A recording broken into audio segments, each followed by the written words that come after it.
Class 11th, Chapter 3, LPG Reforms and Appraisal.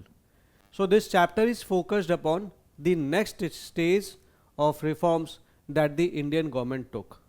अभी तक हमने पढ़ा कि ब्रिटिशर्स के टाइम पे how the agriculture was performing, what were its issues, industry के लिए what were the issues and how it was performing, and even the services sector. Then we studied about independence से लेके 1990 तक. Government of India, they inherited the fractured economy. और fractured economy के चलते they had to take some steps to improve the Indian economy. और उस case में उनको decisions ऐसे लेने थे जो यहाँ की पॉपुलेशन को भी साथ लेकर चले, because a nation can not survive without taking its population along. But जो भी उन्होंने रिफॉर्म्स लिए, जो भी उन्होंने स्टेप्स लिए, that produce the mixed result. Mixed result जैसे कि पॉजिटिव्स आप समझ ही रहे हैं कि agriculture started performing, we become at least food grains reliant nation. ठीक है, क्योंकि पहले क्या था, we had to borrow even the food grains from the USA. But अब वो स्टेजेस हट गई ग्रीन रिवॉल्यूशन होगा के चलते, and we definitely had a improvement in the industrial sector also. But the problem was that कि normally जैसा देखा गया है किसी भी इकोनॉमी में कि विद द टाइम एग्रीकल्चर से लोग हटते हैं and they get absorb in the industrial sector. India के केस में ऐसा नहीं हुआ. इंडस्ट्रियल सेक्टर तो थोड़ा ग्रो किया, बट यहाँ की जनता जो थी, जो एग्रीकल्चर सेक्टर से निकली, वो इंडस्ट्रियल सेक्टर में एब्जॉर्ब नहीं हो पाए. तो ultimately they had to be go back and to be dependent upon the agriculture. India में जो मेनली जो जीडीपी का कंट्रीब्यूशन था, that was from the services sector. Even today, आज के टाइम पे भी सर्विसेज सेक्टर का ज़्यादा कंट्रीब्यूशन है in the GDP. All this things in 1991 led to the economic crisis in India. और उसके चलते इंडियन गवर्नमेंट को अपनी पॉलिसीज चेंज करनी पड़ी. They had to brought in the economic reforms. तो क्या थी वो इकोनॉमिक क्राइसिस और क्या वो रीजंस थे जिसके चलते ये सारी सिचुएशन हुई, समझते हैं. The main reason of the economic crisis is कि हमने इंडियन इकोनॉमी को सही तरीके से मैनेज नहीं किया था 1980s में. अच्छा, इकोनॉमिक क्राइसिस में क्या क्या चीज़ें हुई थी, लाइक फॉरेन एक्सचेंज रिजर्व. हमारा जो फॉरेन एक्सचेंज रिजर्व था, that was sufficient only for the 15 days. अब फॉरेन एक्सचेंज रिजर्व की ज़रूरत क्या है? फॉरेन एक्सचेंज रिजर्व की ज़रूरत ये है कि लेट से हमें पेट्रोल चाहिए किसी दूसरी कंट्री से. मेरी इंडियन रुपी नहीं चलेगी, चलेंगे डॉलर्स. डॉलर्स मुझे कमाने पड़ेंगे इंटरनेशनल मार्केट से ही, तभी मैं पेट्रोल मंगा सकता हूं. If I don't have the dollars, मैं पेट्रोल नहीं मंगा सकता. अगर पेट्रोल नहीं आएगा तो ऑटोमोबाइल इंडस्ट्री कैसे रन करेगी? तो इस तरीके की चीजें होने लगी कि तो हमारा फॉरेन एक्सचेंज रिजर्व इतना डिप्लीट कर गया कि हमारे पास केवल 15 दिन का ही पेमेंट बचा था. दूसरी चीज, we had the balance of payment crisis. हमने इंटरनेशनल मार्केट से बहुत सारा पैसा बोरो कर रखा था for the developmental activities and the other governmental activities, but we were not able to make the repayment on the borrowing we had. तो जो पैसा हमने बोरो कर रखा था उसको हम अगर रीपे नहीं कर पाएंगे, उनका इंटरेस्ट रेट नहीं दे पाएंगे, तो क्या वो हमें लेंड करेंगे? वो हमें बिल्कुल लेंड नहीं करेंगे. एट द सेम टाइम जो सॉवरिन रेटिंग एजेंसीज थी, वो हमारी रेटिंग और गिरा देंगे. कोई और हमें भी पैसा देना नहीं चाहता था. तो दैट वाज अ प्रॉब्लम. और इन सब चीज़ों के चलते कहीं ना कहीं चीज़ों को और बुरा बनाने के लिए we had the inflation, prices were skyrocketing. और इस चीज़ को समझने के लिए वो सिचुएशन हमारी क्यों पहुंची, पहले हम एक टाइमलाइन समझ लेते हैं. This was happening, our expenditure was greater than income because we got an economy which was in shambles. So ऐसे केस में government had to work upon the development sector, government have to invest upon the development sector. अब इतना पैसा नहीं था, इतना revenue नहीं था, तो जाहिर सी बात है उनका खर्चा उनकी इनकम से ज़्यादा था. This created a deficit.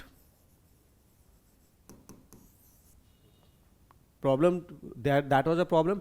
अब इस डेफिसिट को पूरा करने के लिए, अपना खर्चा पूरा करने के लिए, दे नीडेड टू बोरो. अब ये बोरो कहाँ से कर सकते हैं? बैंक से कर सकते हैं, इंडियन बैंक से, लोगों से कर सकते हैं, एंड इंटरनेशनल फाइनेंशियल इंस्टीट्यूशन से कर सकते हैं. We government of India did borrow. ठीक है, लेकिन अब एक चीज़ों को और बुरा बनाने के लिए एक चीज़ आपको समझना पड़ेगा. जो हमारी डेवलपमेंटल पॉलिसीज़ थी, क्योंकि यहाँ से जो पैसा हमने लिया उसको लगाया हमने डेवलपमेंटल पॉलिसीज़ में. Government spending on developmental programmes did not add additional revenue, but जो भी हमने डेवलपमेंटल पॉलिसीज में पैसा लगाया, इसके चलते हमें एक्स्ट्रा पैसा हमने नहीं कमाया. तो आप पैसा लगाते जा रहे हो लेकिन आपके पास रिटर्न्स नहीं आ रहे हैं. That was a problem. और हमारे पास कोई सफिशिएंट रेवेन्यू जनरेशन भी नहीं था. ठीक है, ना तो हम खुद कमा रहे थे और उन डेवलपमेंटल एक्टिविटीज के चलते एडिशनल रेवेन्यू भी जनरेट नहीं हुआ. So that compounded the problem कि हम पैसा तो लगाते जा रहे हैं बट रिटर्न्स नहीं मिल रहे. And even the foreign exchange we had, that was spend on meeting the consumption needs. ठीक है, देन लेट 1980s के टाइम पे बोरोइंग बिकेम अनसस्टेनेबल. हमारा एक्सपेंडिचर हमारे रेवेन्यू से बहुत ज़्यादा था. ठीक है, so we had the inflation. Import हम कर रहे थे, we needed our import was very high. अब आप इंपोर्ट कर रहे हो, अगर सोच के देखो तो आपके पास जो भी डॉलर्स हैं वो जा रहे हैं, आउटसाइड जा रहे हैं. लेकिन आपके पास डॉलर्स की इनकमिंग कैसे आती है? जब आप चीज़ें एक्सपोर्ट करते हो तो फॉरेन से चीज़ें आती है, बट हमारा एक्सपोर्ट सफिशिएंट नहीं था कि जो यहाँ पे डेफिसिट हो रहा था डॉलर्स का, वो डॉलर्स हम एक्सपोर्ट से ले आए. और ऐसे टाइम पे हमारा रिजर्व डिप्लीट होना ही था. So this was not enough to already borrowed dollars and no country was willing to lend. So this created a problem for India. ठीक है,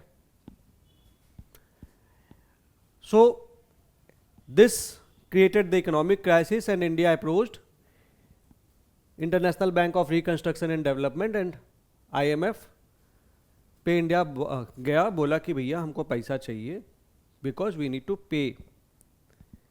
ये लोग रेडी थे पेमेंट करने के लिए, लोन देने के लिए इंडिया को, बट विथ सम कंडीशनैलिटीज़.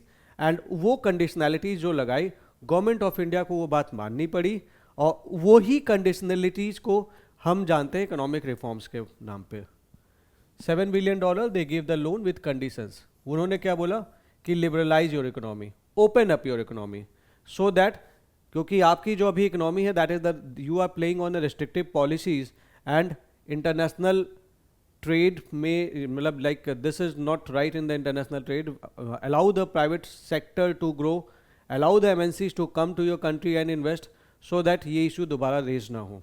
ठीक है, so they asked for removing the restrictions on the private trade and they asked for removing the trade restrictions. Somehow कहीं ना कहीं इसका रिलेशन है with the capitalism, because capitalism is always in favor of growth of the private sector.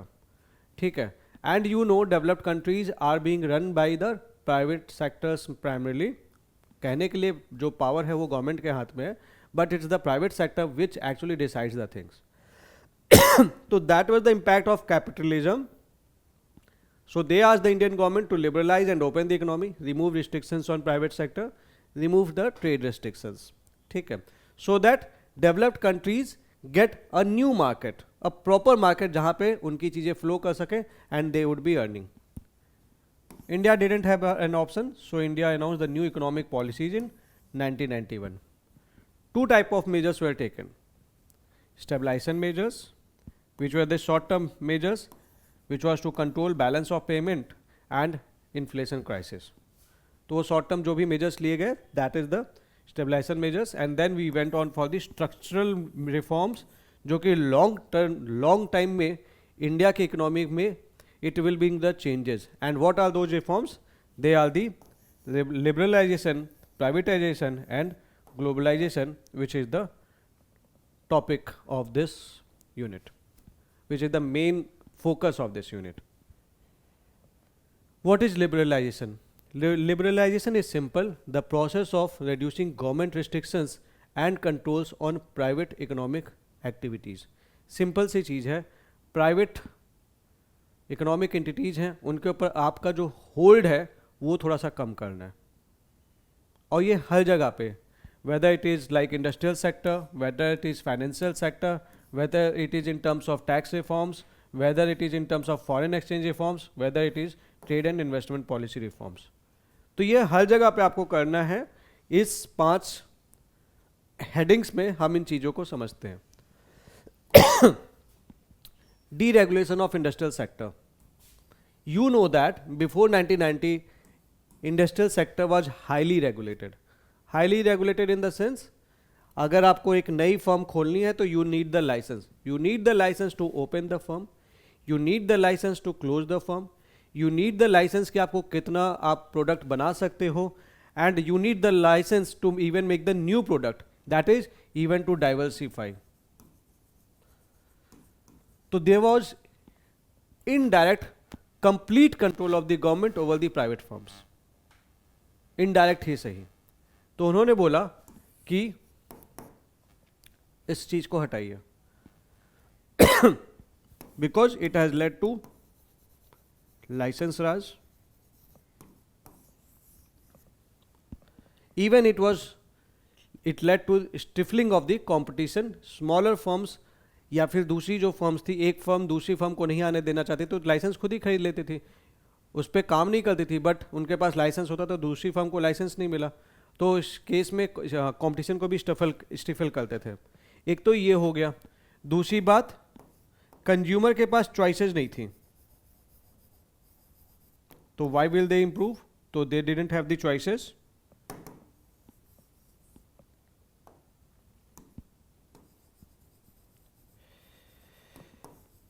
तो they want that this licensing raj should be abolished, and definitely in most of the things license were removed, except barring the few things like alcohol, cigarettes, इन सब जगह के लिए licence चाहिए था, like the hazardous chemicals, but बाकी जगह से licensing को हटा दिया गया।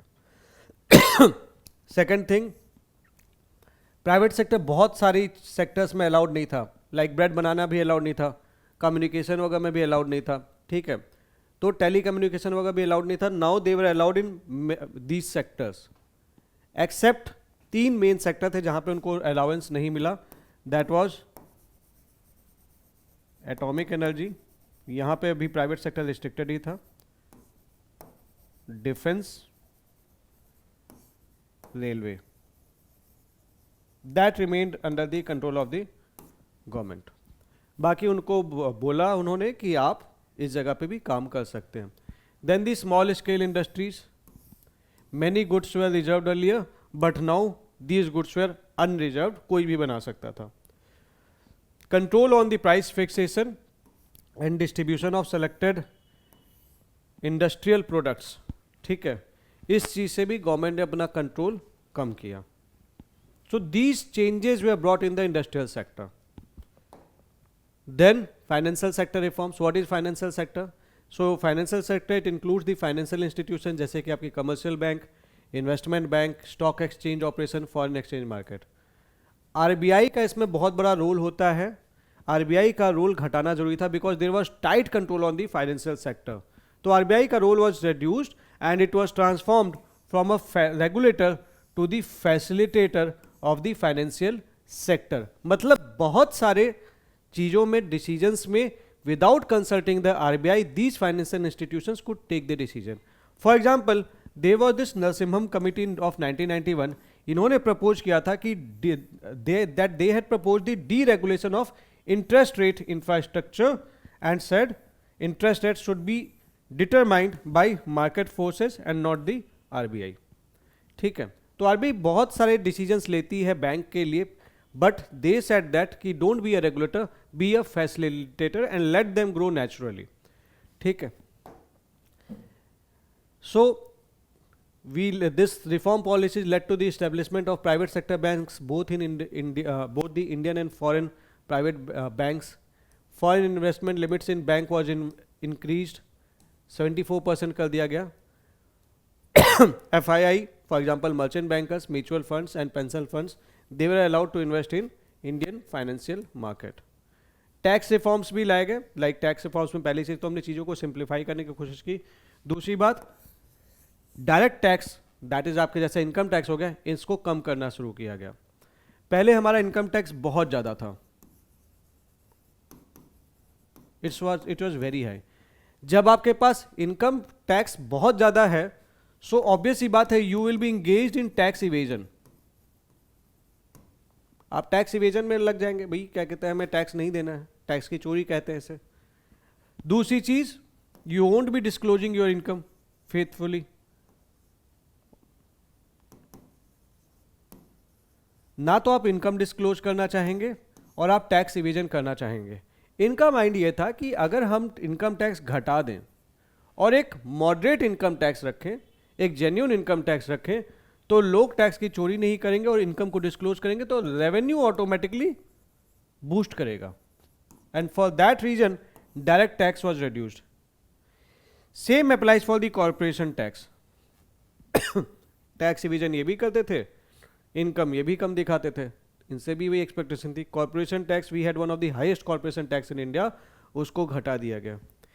इनडायरेक्ट टैक्स रिफॉर्म्स भी किए गए, ठीक है। And even in 2016 we had the GST, which is one nation one tax. So cascading effect of taxes were removed by introduction of GST. Foreign exchange was also reformed, like rupee was devalued against foreign currencies, which led to the inflow of foreign exchange. Trade and investment policy reforms were also there. Earlier quantitative restriction on imports, this resulted in reduced efficiency and competition, leading to slow growth of manufacturing sector. सीधी सी बात है, quantitative restriction कैसे लगा रखा था हमने? Tariff से और कोटा से। इसके चलते क्या था कि यहाँ पे हमारी जो हमारी डोमेस्टिक इंडस्ट्रीज थी, they didn't had any competition. ये मैंने आपको बता रखा है, इसलिए मैं आपको ये एक्सप्लेन नहीं कर रहा हूँ। Domestic industries they didn't have any competition, so obvious सी बात है, तो उनके पास ग्रो करने का एक बहुत स्ट्रॉन्ग रीजन भी नहीं था, क्योंकि कॉम्पिटिशन रहता है तो हम जल्दी ग्रो करना चाहते हैं। So that led to the slow growth of manufacturing sector. ठीक है, so this was changed. Then trade policy was also reformed, like we dismantled the quantitative restriction on import and export.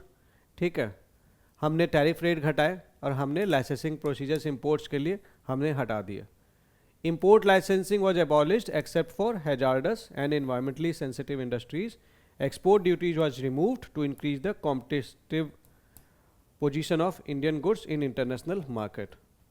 ठीक है, तो this was about liberalization. Let's go to the privatization. Privatization का simple सा मतलब ये है कि government की जो भी PSUs वगैरह हैं, वहाँ से गवर्नमेंट धीमे धीमे अपने आप को विड्रॉ कर ले एंड प्राइवेट सेक्टर के हाथ में दे दे। फंडा क्या है उनका? फंड ये मानना है कि that they had the better managerial skills, they can produce the goods with better efficiency, they can take the even the non-profit organization into the profit organization, because कहीं ना कहीं वो competitive edge पे काम करते हैं। सिंपल सा ये एक मानना है, ठीक है। So how this privatization can be done? This privatization can be done by withdrawal of the government from ownership and management of public sector companies. तो गवर्नमेंट या तो विड्रॉ कर ले, या फिर जहाँ पे गवर्नमेंट पूरी तरीके से ओनर है वहाँ पे वो गवर्नमेंट उसे सेल कर दे। So that process is called disinvestment, ठीक है। क्यों प्राइवेटाइजेशन करना है? Because this will improve financial discipline, facilitate modernisation, and जाहिर सी बात है this is the private sector, so FDI will also flow, foreign investors India में इन्वेस्ट करना चाहेंगे। So privatisation was promoted, then the globalisation was also promoted, we opened up our economy, ठीक है। What is globalization? See, this is more than an economic term. Globalization का simple सा मतलब है कि कनेक्टिविटी इतनी ज़्यादा कि बॉर्डर बिकम्स ब्लर्ड। इसके चलते क्या होता है, we had the integration at all levels, social level, economic level and other levels. इसके चलते क्या होता है कि अमेरिका में कुछ अगर हो रहा है इन अ ट्रूली ग्लोबलाइज्ड वर्ल्ड, अगर यूएस में कुछ हो रहा है तो उसका इम्पैक्ट इंडिया में भी पड़ेगा।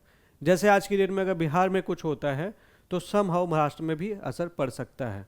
कोई पंजाब से अगर प्रॉपर फूड ग्रेन्स नहीं उग रहे तो हमारे देश में अलग अलग जगह पे असर पड़ सकता है। Globalization is something like that but on a larger scale, ठीक है। one of the impact, one of the outcome of globalization is outsourcing. This is one of the major outcome of globalization. What is outsourcing? Outsourcing का मतलब ये होता है, see the developing Nations की बात कर लें, जैसे like we are a developing nations, so we have the cheap labour and our labour is skilled also. अगर आपको यूएस में if you want the telecaller आपको ज़्यादा पैसे देने पड़ेंगे, लेकिन अगर आप इंडिया से वही चीज़ अगर आप आउटसोर्स कर लें तो फिर आपको वो बहुत सस्ते दाम पे मिल जाता है. And that is why India is the hub of the BPO. ठीक है, तो बहुत सारी activities these companies started outsourcing to India. बहुत सारी एक्टिविटीज जो इंडिया में हो सकती थी, जहां पे like we had the skilled labour, सस्ता लेबर अवेलेबल था फॉर देम, तो they started outsourcing to India. So this is one of the major impact of globalization. Even Indian companies are functioning in foreign. ये भी एक अच्छी बात है. Like we have the ONGC Videsh. Its projects are running in 16 countries. We have the Tata Steel. Its projects are again running in more than 30 countries. Dr. Reddy Laboratories, छोटी सी company थी लेकिन आज की डेट में इसके भी बहुत सारे प्रोजेक्ट्स अलग अलग कंट्रीज में रन कर रहे हैं. ठीक है, देन ट्रेड को फैसिलिटेट करने के लिए this chapter has the details of the world trade organization. What is world trade organization? So there was this general agreement on trade and tariff. This organization was made up by 23 countries जो चाहते थे that there should be a level playing field for all nations for trade and other things, and they wanted the economy to definitely open up. So this is the predecessor of WTO. Later on this became WTO in 1995, and WTO का focus ये था कि that it wanted the rule based trading regime in which nations can not place arbitrary restrictions on trade. तो basically trade को ही open up करना चाहते थे. दूसरी चीज, they wanted to enlarge the production and trade of services, and they wanted to facilitate the international trade through removal of tariff and non-tariff barriers and providing greater market access to all member countries. India is a member of WTO. Now what is the role of WTO? WTO के role की बात करेंगे तो फिर it is questioned by the economist. चीज़ें तो अच्छी थी, WTO का टारगेट अच्छा था, but somehow it has been seen to favor the richer nations. ठीक है, बिकॉज पहली चीज तो मेनली जो ट्रेड है वो डेवलप्ड नेशंस के बीच में ही है. दूसरी चीज, developing and under developed nations are forced to open their market for developed nations but not vice versa. ठीक है, तो इंडिया को बोला जाता है कि आप अपनी मार्केट ओपन कर लीजिए, लेकिन वो अपनी खुद की मार्केट का एक्सेस इंडियंस को प्रॉपरली नहीं देते हैं. तो this is the problem with the, और यहाँ पे WTO शांत रहता है because that is again you can say that is like developed nations का impact वहाँ पे ज़्यादा रहता है. जिसकी लाठी उसकी भैंस वाला हाल है. ठीक है, अब देख लेते हैं कि क्या Indian economy during reforms grow की है प्रॉपरली. तो अगर मैं देखूंगा 1980 में the growth rate was 5.6%. It went to like 1992 से 2001 in this decade 6.4% growth rate रहा. फिर 2002 से 2007 तक इट वाज 7.8%. 2007 से 2012 तक 8.2%. तो देयर वाज कंटिन्यूअस ग्रोथ. ठीक है, फिर थोड़ा सा ग्रोथ रेट घटा एंड देन 6.6 रहा. ये ईयर वाला है वैसे तो if I see that overall we have experience the growth. लेकिन अगर मैं एग्रीकल्चर का असेसमेंट देखूं तो 1980 से 1991 में एग्रीकल्चर का ग्रोथ रेट वाज 3.6%. 1992 से 2001 तक 3.3%. 2002 से 2007 तक 2.3, 2007 से 12 तक 3.2, देन इट वेंट टू 1.5. बीच में एक बार नेगेटिव भी गया था 2015 के आसपास, देन 4.2, 4.8. तो मैं क्या देख रहा हूँ कि एग्रीकल्चर का जो ग्रोथ रेट है that has primarily declined. Industry का ग्रोथ रेट इज 7.1%, देन 6.5, 9.4, 7.4, 3.6, 5. तो इट हैज़ फ्लक्चुएटेड, कम ज़्यादा होता रहा है. ठीक है, कम ज़्यादा, कम कम. ठीक है, सर्विसेज का देखें 6.7%, 8.2%, 7.8%, 10, 8.1. तो ये ओवरऑल ज़्यादा ही रहा है. तो जो हमारा जो ओवरऑल ग्रोथ रेट रहा है that is primarily due to the service sector. So somehow agriculture sector and the industry sector this is lagging in terms of growth. So Indian economy during reforms की अगर मैं बात करूं, ठीक है, somehow जो इंडियन इकोनॉमी रिफॉर्म्स के दौरान में जो ग्रोथ हुई है वो इवन नहीं है अक्रॉस दी सेक्टर्स. एग्रीकल्चर का जो ग्रोथ रेट है वो डिक्लाइन किया है, इंडस्ट्री का it has fluctuated and only services has show a impressive performance. So that is a problem. Now this reforms has yielded the mixed result. For example, there is the increase in foreign investment in India. 1991 में we $100 million का investment होता था. अब हमारे पास $30 billion का भी investment 2017-18 में आया है. Foreign exchange reserves, right now we have the 5th largest reserve as in November 2025, $686 billion. 1991 में वी हैड ओनली, ठीक है, तो 6 बिलियन ही था हमारे पास 1991 में, 413 बिलियन 2018-19 में, और अभी 686. तो 5th लार्जेस्ट रिजर्व हमारे पास है. तो that is a good thing. और India also has emerged as the successful exporter of auto parts thanks to this reforms, pharmaceuticals, engineering goods, IT software and textile. तो फायदा तो हुआ है इंडियन इकोनॉमी को in terms of growth and in terms of growth in various sectors. But ये जो फायदा है, this has not yielded only the positive result. कुछ negatives भी हैं in terms of employment, in terms of growth in agriculture, in terms of growth in industry, infrastructure development, fiscal management. तो इससे हम अभी भी जूझ रहे हैं. Like in terms of growth and employment, तो GDP तो overall grow की है, लेकिन no sufficient employment growth has been noted. तो कहीं ना कहीं unemployment is still high. That is a problem. Agriculture का ग्रोथ रेट तो गिर गया है सिंस 1991 पब्लिक, क्योंकि 1991 के बाद public investment in agriculture sector, specially जो इंफ्रास्ट्रक्चर वगैरह है like irrigation, power, road, marketing linkage, ये गिरा है. अब जब ये गिरेगा, सोच के देखें कि इंफ्रास्ट्रक्चर में हम इन्वेस्ट नहीं कर रहे, तो जाहिर सी बात है फार्मर्स को फैसिलिटीज होगा मिलेंगे नहीं. इरिगेशन नहीं हो पा रहा है, अब इरिगेशन नहीं हो पाएगा तो उगाएंगे कैसे? खुद तो बना नहीं सकते हो infrastructure. Second thing is that partial removal of fertilizer subsidy. इसके चलते क्या हुआ? कॉस्ट बढ़ गई. कॉस्ट बढ़ी तो it has impacted the small and marginal farmers. बड़े बड़े फार्मर्स तो फिर भी अपना काम कर ले रहे हैं. Then there is the reduction on import duties on agriculture products.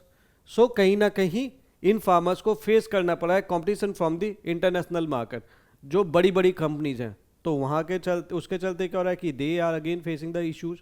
ठीक है, क्योंकि they are not ready to face the competition right now. Then focus is on export पे भी चेंज हुआ है. लाइक हम जब चूंकि कैश क्रॉप से ज़्यादा पैसा मिलता है, तो what Indian farmers have started doing, they have started growing the cash crops. अब जब वो कैश क्रॉप्स उगाएंगे तो जाहिर सी बात है फूड ग्रेन्स का प्रोडक्शन कम होगा. Although we have the sufficient food grains, but food grains का जब प्रोडक्शन कम होगा तो that will be putting the pressure on the available food grains in the market. तो उसके प्राइसेस जाहिर सी बात है बढ़ेंगे. और आप देख भी रहे होंगे कि अब जो आटा आता है वो महंगा आता है पहले के मुकाबले, तो महंगाई तो बढ़ी रही है.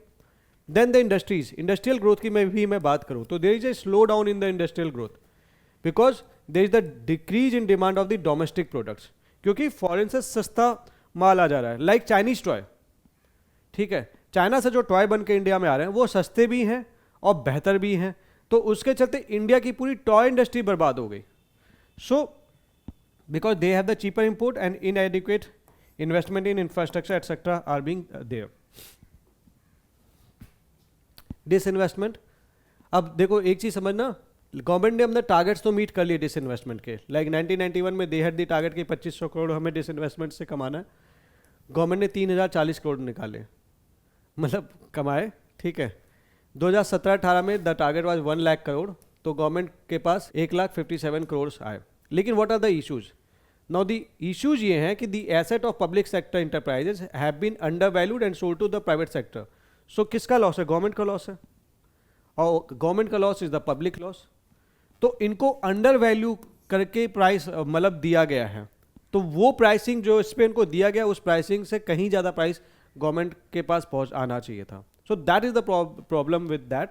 सेकेंडली, जो ये डिसइन्वेस्टमेंट से जो ये प्रोसीड्स आ रहे हैं they are use to offset the shortage of government revenue. Government का जो रेवेन्यू शॉर्टेज है उसको पूरा करने में यूज हो रहा है, rather than using it for development of PSCs and building social infrastructure.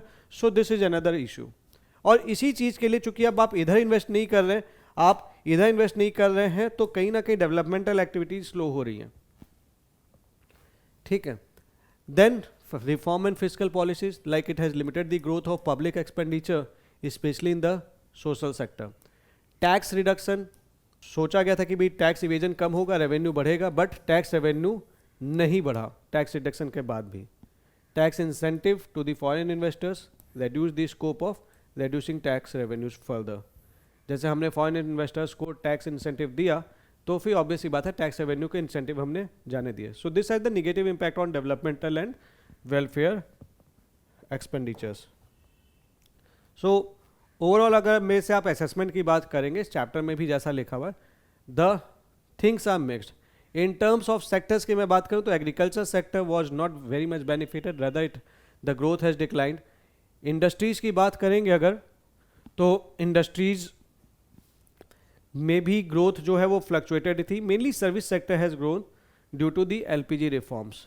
More is needed to be done in terms of. अगर सोशल सेक्टर का इंप्रूवमेंट की बात करेंगे तो कहीं ना कहीं हमें अभी भी हेल्थ सेक्टर में अच्छे से काम करने की जरूरत है, एम्प्लॉयमेंट सेक्टर में काम करने की जरूरत है, वुल्नरेबल सेक्टर सेक्शंस के लिए काम करने की जरूरत है, इस तरीके से that it is not a namesake improvement. So ये चैप्टर इसी चीज़ को बताता है।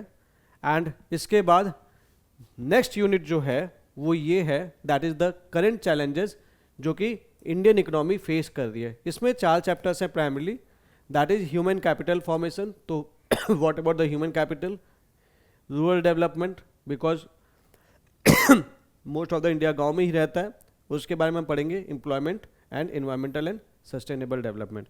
So that's all for this chapter, and इसमें कोई भी doubt होगा then put it in the chat section, I will be answering with that. Thank you very much.